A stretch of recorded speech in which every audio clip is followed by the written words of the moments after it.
गुलशन इकबाल में कटर में गिरकर जान बहक होने वाले बच्चे के अहले खाना शिद्दत गम से निढाल है। 3 साल के लवाकिन का कहना है कि बच्चे की मौत की जिम्मेदार इंतजामिया है। इस वक्त बोली उसके नुमाइंदे खुर्रम गुलजार बच्चे के अहले खाना के साथ मौजूद हैं। तफसीलात उनसे जानते हैं।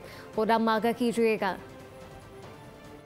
जी बिल्कुल, गुलशन इकबाल में एक और अफसोसनाक और दिलखराश वाक़या रिपोर्ट हुआ जिसमें 3 साल बच्चा जो कि अपनी वालिदा के साथ शॉपिंग करने के लिए शाह फैसल कॉलोनी से गुलशन इकबाल गया और शॉपिंग करने के बाद जैसे ही वो डिपार्टमेंटल स्टोर से बाहर निकले तो एक और मेन होल जो था उसमें बच्चा जा गिरा। इस वक्त हम शाह फैसल कॉलोनी में मौजूद हैं उनके घर पर और उनके दादा बच्चे के हमारे साथ मौजूद हैं, उनसे बात करते हैं। हुक्म का ये जुल्म है आवाम के ऊपर, ये हुकूमत को चाहिए इन चीज़ को जो है संजीदगी से लें।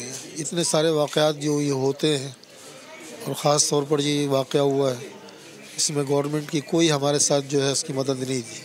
अपनी मदद आपके तहत रात भर वहाँ पर हम जो है क्रेनें वगैरह और जो है वो मंगाते रहे। चंदा करके मोहल्ले वालों ने जो है ये सारा इंतज़ाम किया। गवर्नमेंट सुबह जो है वो आई है 10 बजे के बाद।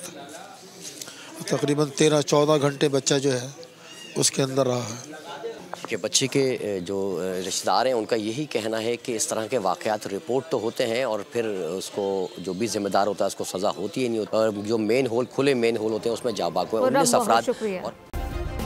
सब्सक्राइब करें और बेल दबाएं ताकि कोई खबर रह न जाए।